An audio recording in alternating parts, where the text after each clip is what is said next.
3.5 times. You should have 3.5 times. Berta, how are you? You should have 3.5 times as many reads as we do, right? 7. You're 28. What's that multiple? 4. We should have 4 times as many people sat down. 25, 56. What's that multiple? What's that tell you? Yeah, but tell me what's that tell you relative to this? I should have 4 times as many people sat down, but only twice as many bikes went down the road. What's that tell you about you guys? The what? Doesn't tell me the data's flawed. No, not even you. I mean, it's the not getting in versus getting closed. Now, you know what it tells me? You guys are actually really good at closing deals. Are you missing in every category? Yeah, you are. You should have 3.5 times as many greets, 4 times as many sit-downs, but then all of a sudden it drops only 2 times as many deliveries. That means based on the number of people you're sitting down, you're actually really good at closing. Your issue in the store is not closing people, it's that right there. And that stems from this. Now, we can talk about the mechanics behind about why don't we greet and why. Well, number one, you don't have enough people to get to the people in the other departments, which would cause that number to be off. Right? So people, just in general, culture, your service riders don't know they're supposed to be turning deals over to you. The girl who's showing the jacket doesn't say, hey, what bike you want, Road Key? Oh, have you seen the new one? Let me have you make that over here. They're not turning deals over to you. So there's a culture issue that they don't understand this piece, I think. Right? So I got a staffing issue and a culture issue that's causing this one to be off. I think you guys have been sufficiently flogged enough to know that you're supposed to log everybody. I don't think it's you. Basically, I don't think you're choosing to not log somebody. I don't think that's actually happening. I think you have other people in the store who aren't making it to log because culturally we're not turning deals over to the sales department, and maybe you guys aren't getting out of your department, and staffing doesn't allow you to get out of your department. I've got to interrupt you for 1 second here because I agree. And I'm going to give an example, and it's not about attacking one single department or anything. It's just a very glaring example that took place right here. At one of the PG groups, and I don't remember which one, Sam, but it was probably a year and a half ago. Yeah. One of the things that really got my attention was one of the dealers was using a stamp in their service department that said approved for trade. Man. It's $10. We've had that stamp in place for over a year, and I bet you can't find one work order that's stamped. Just one example of it's not getting to us from different departments. Like I said, it's not pointing fingers at one department or whatever. It's an example of Remember my buddy Tony? Who? Tony, the firefighter. Yeah. You do it or people die. There is no exception. This is the way we do it. Look at the Baraka dealers, look at the Worth dealers, look at the Scott Fisher dealers, look at the Adam Smith dealers, look at the dealers that are crushing it. There is no deviance from the best practice. You don't get to work here if you don't do the best practice. And that's cultural from all the management. It starts with Pokey and it trickles down to all the management. The second there's a work order that doesn't say approved for trade, that service order is getting written up. The second one you don't want to bring up. You have to have that level of diligence. And then if you go back to, well, staffing's hard and it's hard to find good people. That's a whole different conversation that I don't agree with, by the way. It's how you're staffing is hard. How you're trying to find good people is hard. But at some point, you have to say, this is the way we will do it. You will put a stamp on every work order that says approved for trade because it causes a conversation about, hey, man, have you seen a bike over here? So have the service guys been trained on why we want to have that stamp and how to then use it, not just do it? No, in fairness, probably not. To which I look to you. You're the guy that's going to benefit from that. You're the one that needs to schedule a training to make sure that happens, right? That's fair, yep. So just due to time, I got 15 minutes left. This is a result of culture. This is a result of staffing. I don't think it's a result of you guys not greeting people, right? But then you go to a 4X. This is the biggest thing you're off on, which, by the way, is normal. When people are installing the transactional data system, this is the first thing that will come online. We'll start improving. And as you've seen, you guys came down from the 20s into the teens and now into underneath 11. This one's coming in line. This is the one that always ends up being the problem. This isn't the problem. This is the problem, which is causing that to be the problem. You're actually pretty damn good at closing. I don't have an issue with what happens after you sit a guy down. I have an issue with how many people never got sat down to get the opportunity. So then it begs the question, what causes the lack of sitting people down? There are only two reasons that you would not sit a customer down. Only, ever. And I don't mean that you're not going to attempt to sit a customer down. I mean that a customer wouldn't sit down, that they ultimately don't end up in that chair. There are only two reasons that cause them to ultimately not end up in that chair. What are they?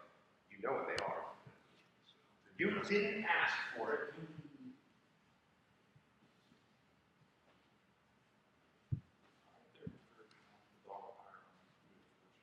Or, how do you know that?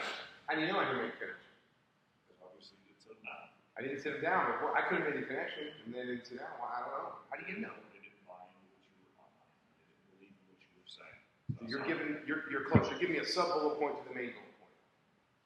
You could say, well, I had like a sub-bullet point to this would be, I was scared you would say no. You didn't develop the relationship. That's a sub-bullet point to the main bullet point. Trying to get you full. You didn't ask them, or they said no. That's it. Those are the only two answers you can give me. They said no. Why did they say no? You didn't establish rapport. They didn't trust you. They didn't believe you. All of those sub-bullet points are underneath. Either I didn't ask, or I asked and they said no. You get it? Those are the only single two reasons that number is off. You didn't ask them, or they said no. Why wouldn't I ask a customer? Because it's fear.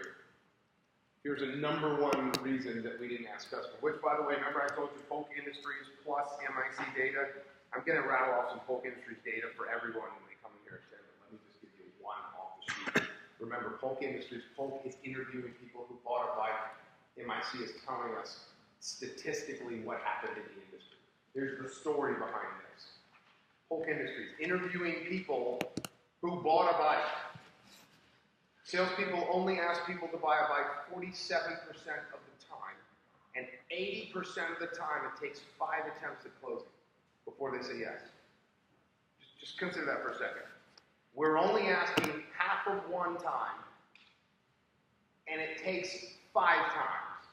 That's a 10x multiplier. Between half of 1 and 5 is a 10x multiplier. Sam, are you telling me I need to ask a guy, I need to be asking 10 times as often as we're asking now? Yeah. Yeah. And there's part of you thinking, I'm not going to be that guy. I'm not going to shove it down his throat. I never want you to be that guy. I never want you to shove it down his throat. If you've been through any of my training, you know that about me. I hate closing lines. I think they're awful, completely unnecessary. But let me ask you this. If you have a friend, and he's blowing your phone up for 4 months, like, oh man, I'm really thinking about getting a Slim, and what do you think, and can you talk to me about it? And you're back and forth and back and forth and back and forth. Just come in the stores. Come on, dude. And he finally gets in the store, and you finally get him in the store, and you're looking at it, it's got the star inside, it's army green, it's kicks ass, and like, I really like it. Come on, let's go look at some numbers. I don't think I'm going to look at numbers. What? You've been blowing my phone up for 4 months, and you're not going to just look at what it would cost to own this motorcycle? Would you tolerate your friend not going to sit down and look at numbers? Would you tolerate that? You know you wouldn't. You'd find 7 different ways of saying, sit your ass over here to go look at this motorcycle.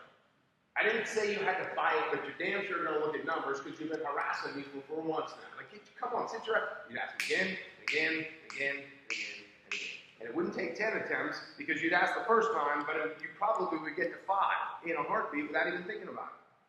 You know you want it. Why are you wasting my time? Sit your ass down. Let's go look at that.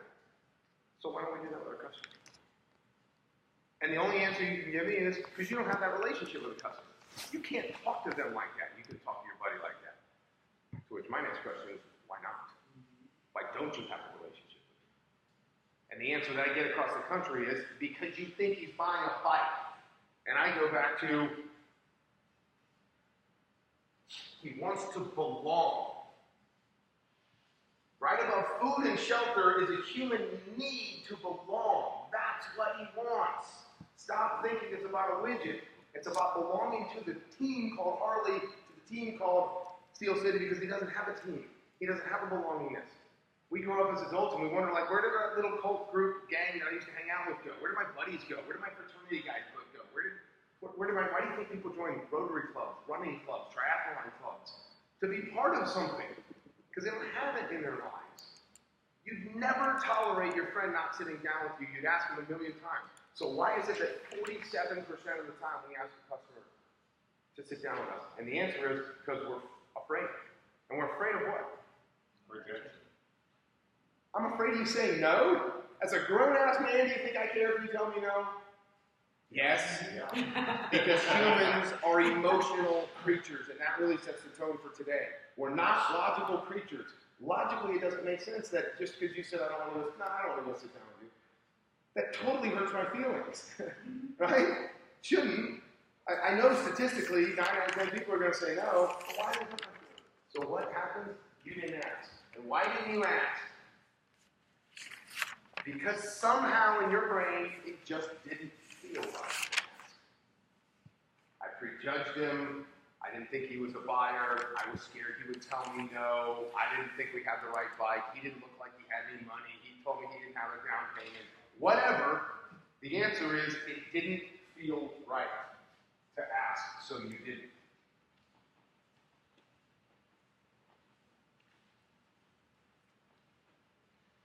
If a customer says, and when you say, hey man, come on, let's take a look at numbers, or however you sit somebody down, and they say no, why are they telling you no?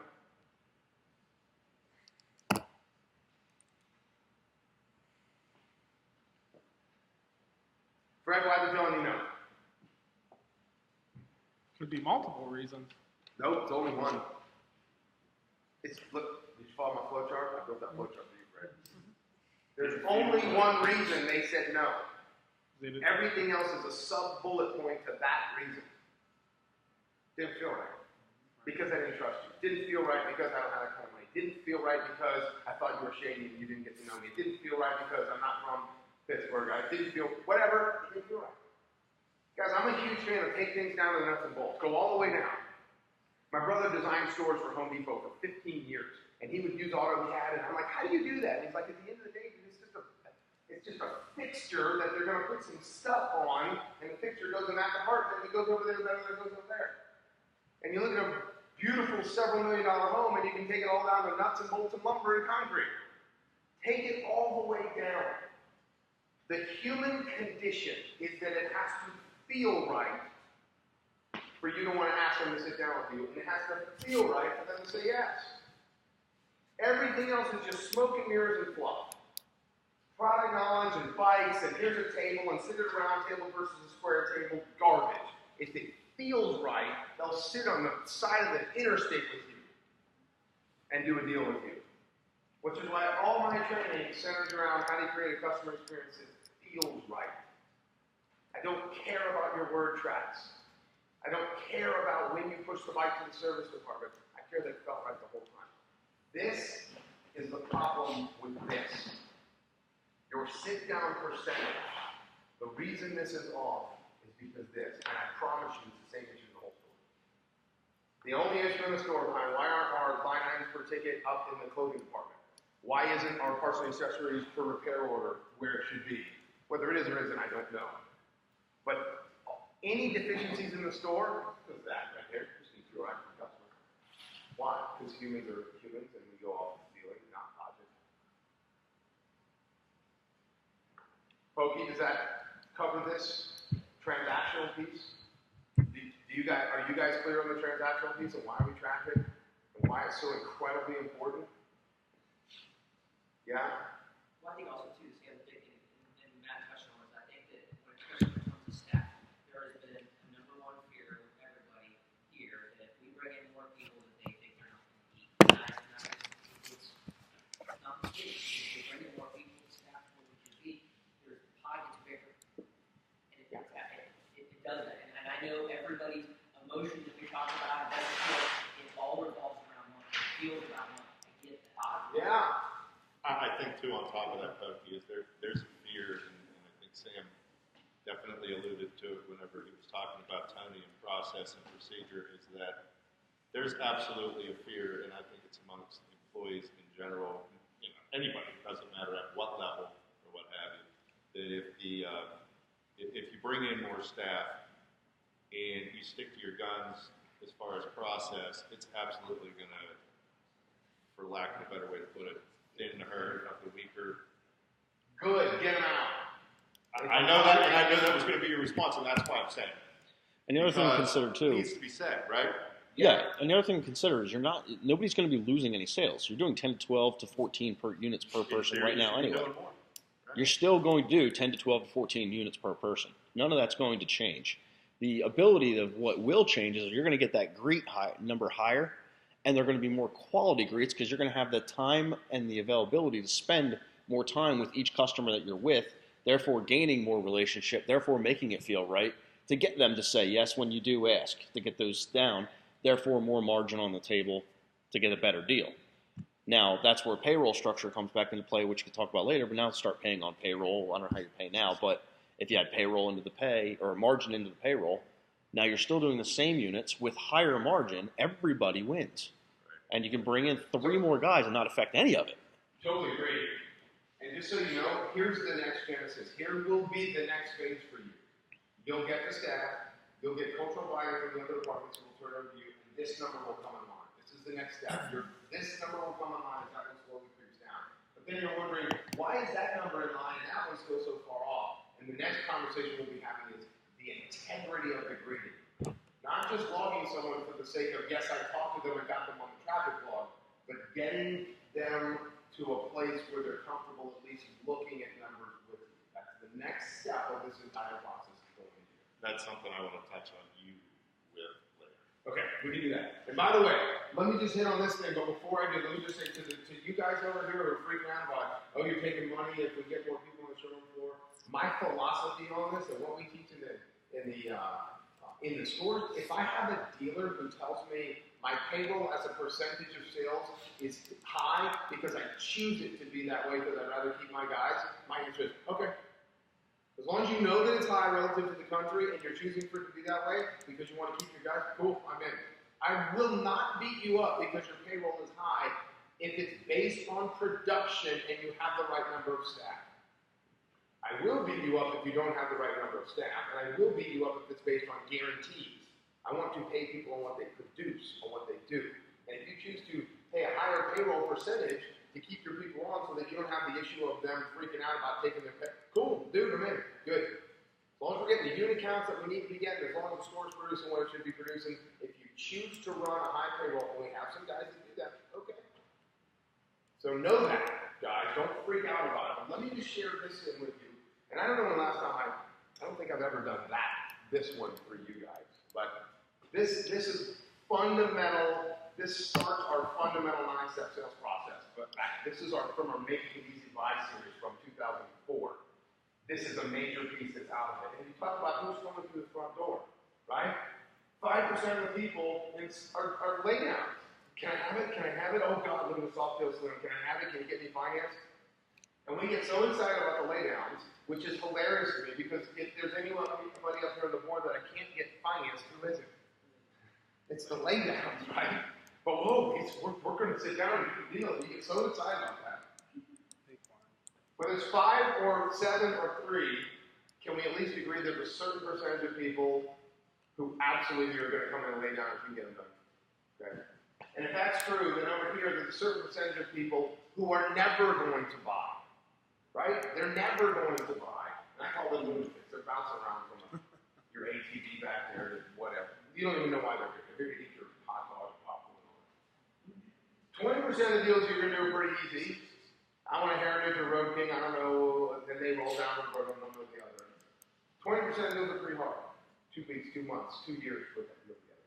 And then you have everybody else in your store who really, truly is just looking. They had no intent to buy anything.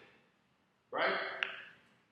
If you run understaffed, which 95% of the dealers in the country do, think about who demands your attention up here on the screen. Dude, I really want a fat. I want a slim. Can you put me on it? I'm going to come get you and take your time. Road King Heritage, can somebody talk me through that? I'm going to come take your time. I've been doing all my homework online. If you can match this deal, I'm going to take the bike from you, and we spend all our time trying to hold margin. They're going to take your time. I'm just looking. Guess who doesn't take your time? Guess where your time is spent if you're a dealership that runs understaffed? Guess where your time gets to be spent if you have the right number of staff? What do you think the margins are up here? And then what do you think the margins are down there? Damn right. These are 20% margins here, and these are like 14% margins up here. You want to know where the money comes from for the payroll to hire the right number of people? It's because you're simply not getting to these people. You don't get a chance to cause these people to become buyers. You're only dealing with the people who have decided they're already ready to buy on some level. And what we know about them, as you're going to hear later today, is that 95% of them have been on the internet shopping. Your margins suffer if you only play in this space. I would far rather be talking to someone who says, I'm just looking, than somebody who says, hey man, I think I'm ready to buy a bike if you can match this price. But traditional salespeople get excited to talk to the guy who says, if you can match this price, I'll buy it. I'd much rather talk to the guy who says, just look. Because not only can I sell him a bike at my margin, I can make him a customer for life. Because that guy will knowingly pay for a great experience. With this guy shopping a widget at a certain price. This rolls into staffing. You can't get to these people. To get to the ratios of transactional data, you have to get people from other departments. You have to convert the guy who's here to get his bike worked on in the service department and send him home with a new bike. You have to get somebody from Motor Clothes to say, oh, you're here for a new jacket, you're riding a road team, you've seen the new one, and turning the sale over to you. The only way to get that number is to capture these people. The first way of capturing these people is have enough people to be able to talk to these people. Then we have the culture to be able to departments to turn it over. That make sense? 10:04. Cool. We take a break. Get everybody in here? Yep. Cool. How many are we waiting on? Well, couple of skills we're going to go on. Search right here. I'll be over. Ace and Ashley.